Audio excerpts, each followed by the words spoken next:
Hi guys, it's Natalie from Odd Page Society. Welcome everyone. I'm doing a quick series of videos to walk you through the prep needed in order to make our little booklet when we get together in May of 2026 to put this together. The hope is I'll be able to get you guys to prep ahead of time because it is a huge project, and then we can better utilize our time in person. If you need to watch the videos several times, please feel free. This is the 8x8 paper pack Stemperia Voyages Fantastiques that I suggested you purchase. If you're choosing to use a different paper pack, please just be mindful of the elements that are used out of this and try to match them as best you can. So inside the book, I'm going to go through these pages with you.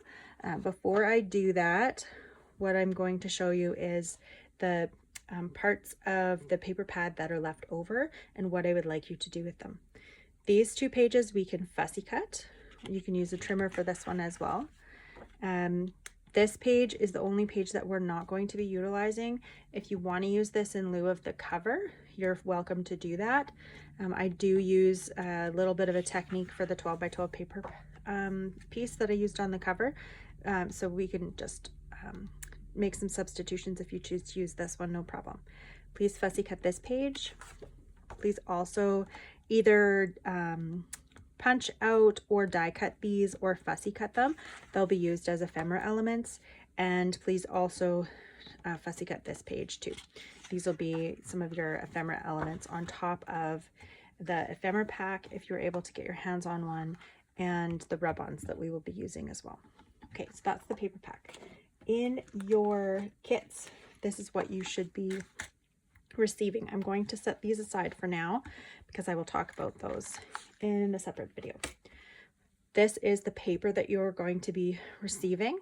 I have organized all of this paper with the pages that you will take out, and then I'm going to show you how to put your 4 signatures together. We're doing 4 3-page signatures, so it should be pretty easy to keep track of. The signatures and the book measures 6 inches tall by 3 inches wide. This is from the DeCecco cover base, and I will show you how to cut that in a separate video. You're going to get a 6x6, or I think this is a 5.5x6 piece of paper. That's paper number 1. This is your paper number 2. This is your paper number 3. These are from the paper pad. I have pre-cut. This is a ledger paper. This is the first page of your second signature. This is a 6x6 paper I've cut. It's your second page of your second signature. This is then the third page of your third signature. I will be going through how you cut them in more detail in a minute. So then this is the first page of your third signature. This is the second page of your third signature.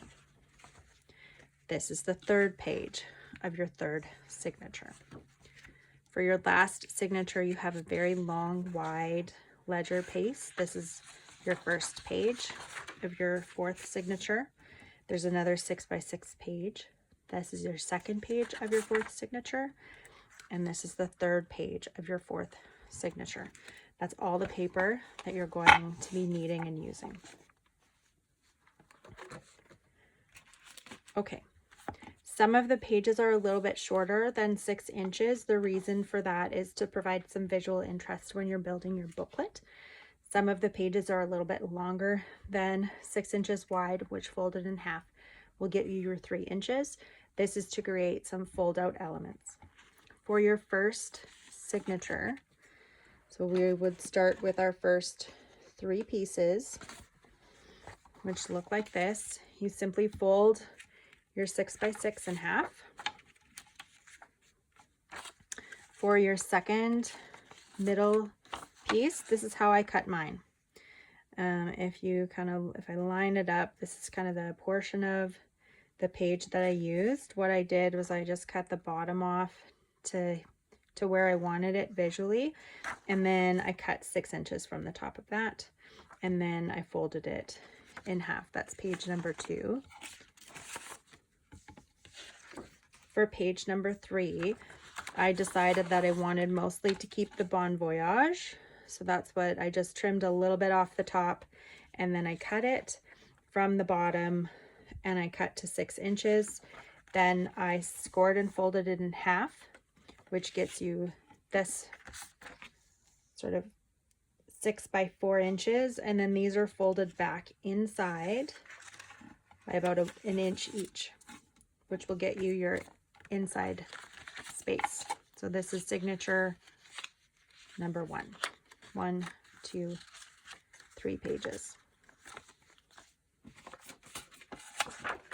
For your signature number 2, you'll have a ledger piece of paper.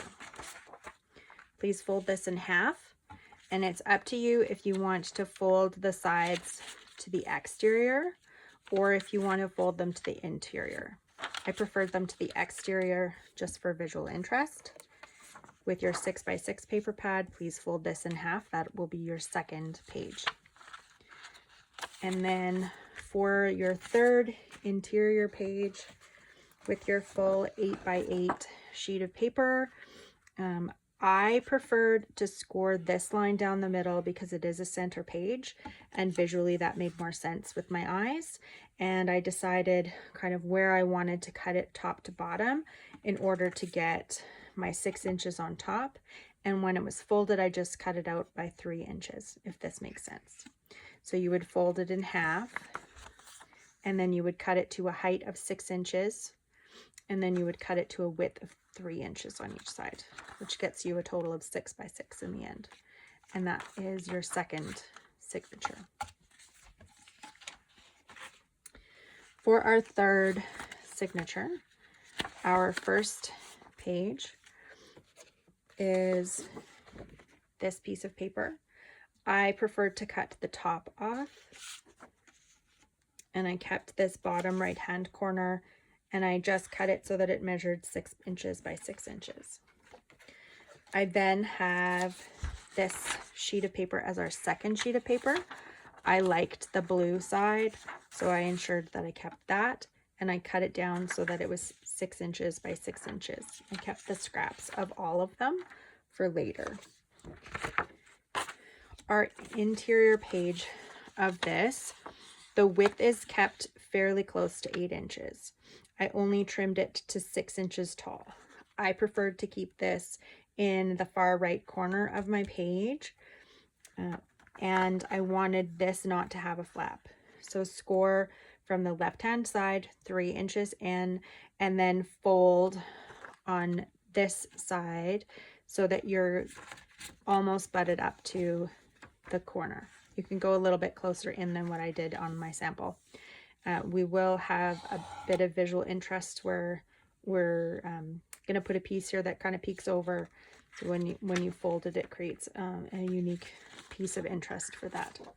And then that's going to be your third signature. Okay, for signature number 4, we have this outer piece, a piece of ledger, which has the 3 different elements that fold in. I've folded them in half for you. That just worked better when I was cutting it. What you can do is you can line this up in your scoring tool. And I want you to go score at 3 inches, and then you want to score just under 6 inches, so 5 7/8, so that when you fold it in this second time, this isn't going to exceed your interior folds and you won't get any binding. You can eyeball it as well. You don't need a scoring tool. It's just really up to you. The second sheet of paper in your signature is a 6 by 6 sheet. Please fold that in half. And your centerpiece is this one. You can choose if you want to keep the top portion, if you want to keep the bottom portion, if you just kind of want to go in the middle. It's up to you. I chose myself to keep the Le Ballon, and I scored mine in the middle, and then I worried about cutting off the edges after that. So I scored it, I folded it in half, and I cut it down to 6 by, or sorry, I scored it, I folded it in half.